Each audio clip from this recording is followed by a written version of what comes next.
Right, so this is my first attempt at leatherwork. I was trying to make a little wallet holder for all my cards and a bit of cash. However, it didn't turn out how I wanted.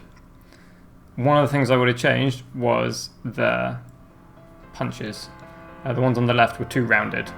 So I made some new ones. First things first, you need to draw around your template if you want to try and make the thing yourself, and cut it out.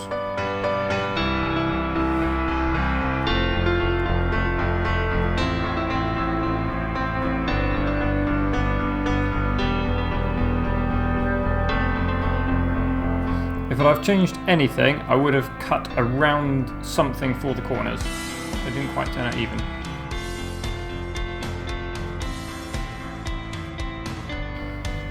This little jobby puts a groove in around the edge of the piece of leather to help reduce the profile of your stitching.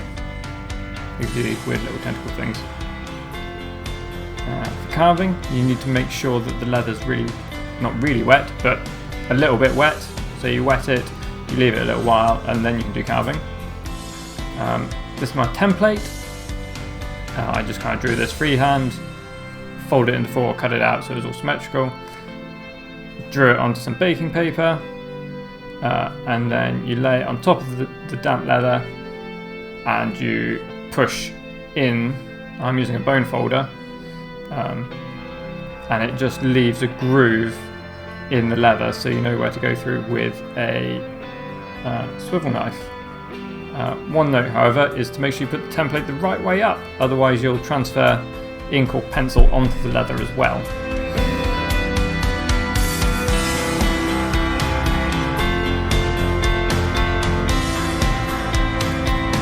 So use the swivel knife, you need to make sure it's sharp, and you just follow the little imprint that you left from your template, and you just do each little bit by bit, try not to forget any bits.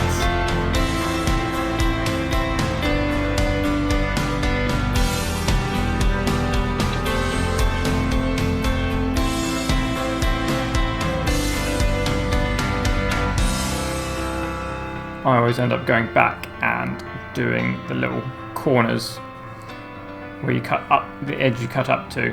Doesn't quite get up there, so I always turn it around and just re-nick that edge to make sure it's nice and crisp.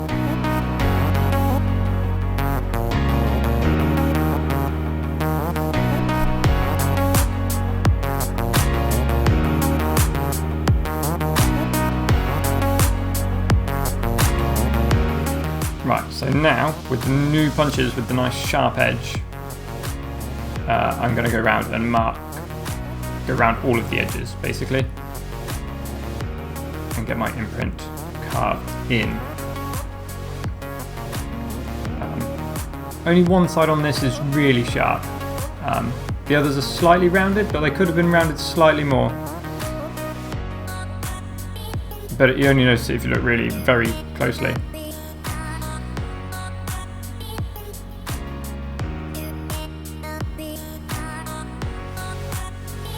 And you may recognise the mallet from one of my previous videos. Hint, hint.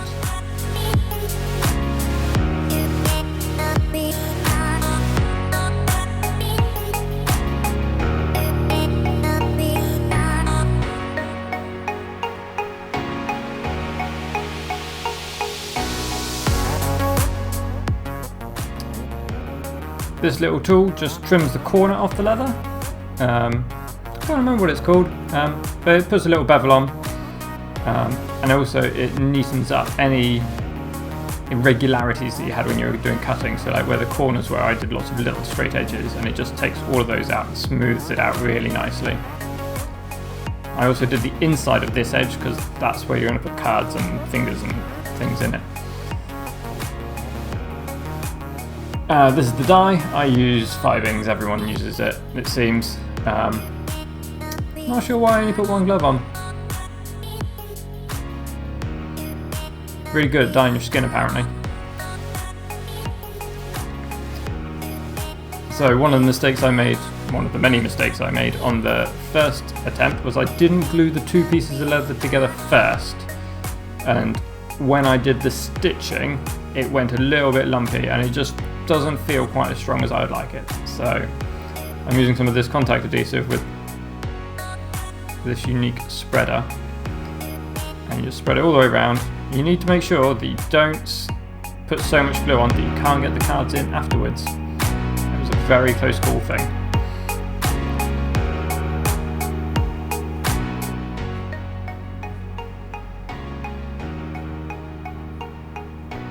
And then you squidge the two bits together. The closer you get these lined up, the better. Mine was slightly off. I'm not sure whether that was due to shape or carving or wet or dye or whatever, but anyway, you may see in a few later clips where I trim the edge just to make it sort of line up a lot better. You can always touch it up with the dye afterwards. And then it's stuck.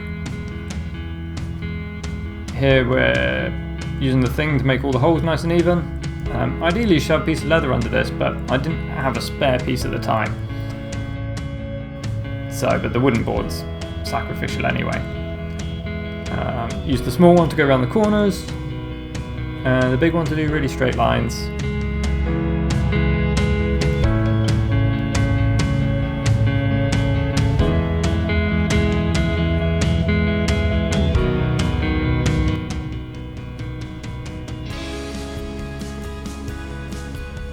Once you've gone all the way around, one of the other problems I had with the first one is that the leather rubbed off on the string, on the thread.